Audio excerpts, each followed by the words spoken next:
Who is the greatest of all time?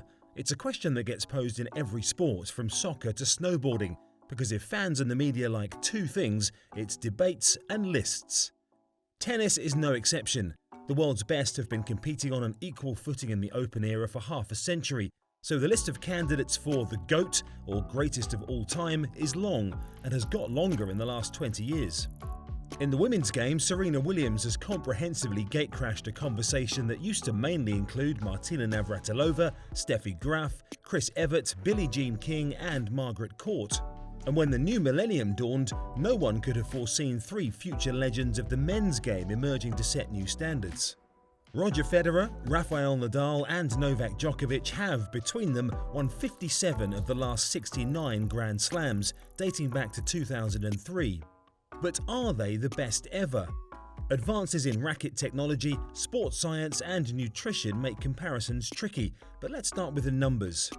Here, the big three are largely dominant. Federer and Nadal have 20 Grand Slams each. Djokovic is on 17, and the next best is Pete Sampras with 14.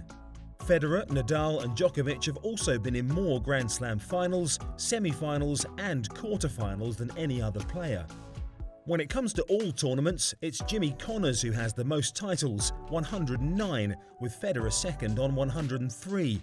Ivan Lendl has lifted more trophies than Nadal or Djokovic, but they are both in the top 5. There are asterisks to put against a couple of players. The Open era came towards the end of Rod Laver's brilliant career, while Bjorn Borg quit at 26 after 6 French Open titles and 5 Wimbledon crowns. His Grand Slam match-win percentage of 89.8% is better than anyone, including Nadal, Djokovic and Federer. It suggests, had he played on, he might have been the one the others were chasing. Equally, Borg never had to go through a career fade-out, which might have checked his figures a bit. That brings us on to the vexed matter of age. Are Federer, Nadal and Djokovic ripping up the record books because they've had a longer run at it? After all, Federer is nearing 40 and the other two will shortly be older than Sampras, Lendl, John McEnroe and Mats Wilander when they bowed out. Or is their longevity simply another reason to hang the GOAT garland around their necks? It's a debate with more strands than you might think. Might the legends of the 70s and 80s have played on if they'd had the strength and conditioning and sports science support that the likes of Federer enjoy? But might Federer have retired a few years ago, closer to the age Andre Agassi gave up, if he didn't have the other two constantly challenging him?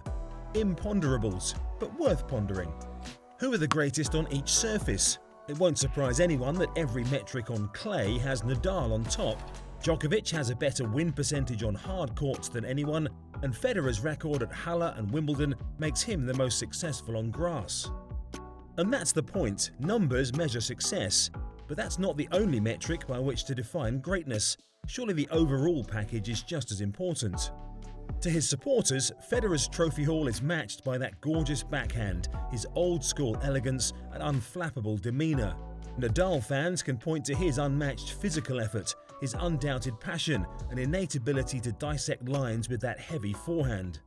And for Djokovic acolytes, the Serb's unerring returns, mental fortitude and ability to come good on the big occasion mark him out as the best of the bunch. But what if you don't buy into the hype of the three modern masters with their large support staffs, pampered lifestyles and anodyne press conferences?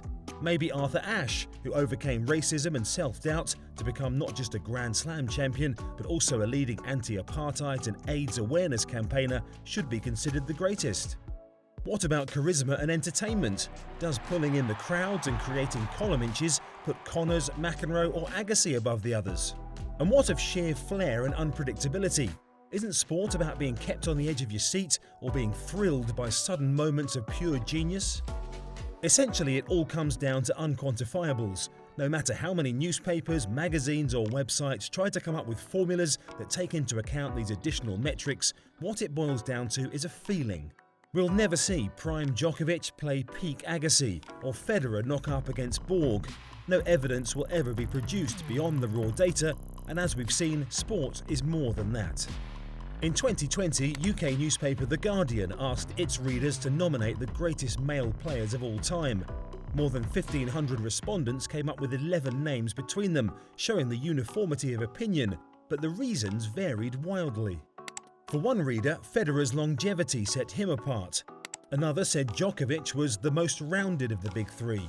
Nadal was praised for his heart, intensity, focus, resilience and sportsmanship. Sampras for being a gentleman.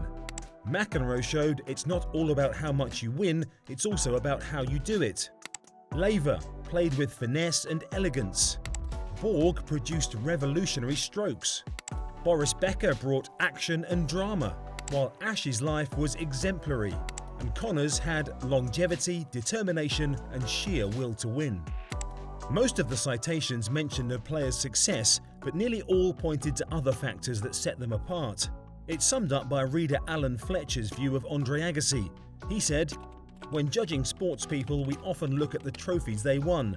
For me, sport is about personality. Perfection can be boring and uninspiring." Roger Federer might disagree. But what does all this matter anyway? The GOAT debate isn't just a waste of time, it's a waste full stop.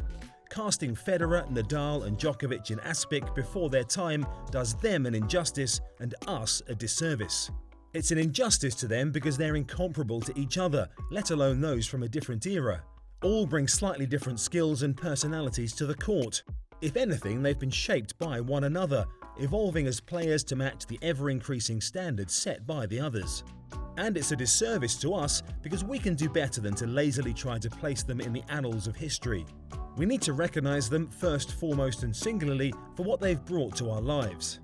Federer has been at the top of the sport since 2001, that's 2 whole decades. He's been a constant in our lives for longer than Facebook, YouTube or Twitter. Nadal has been collecting trophies since 2005, Djokovic since 2006. For tennis fans under the age of 25, this is all they've known, and they're not done yet.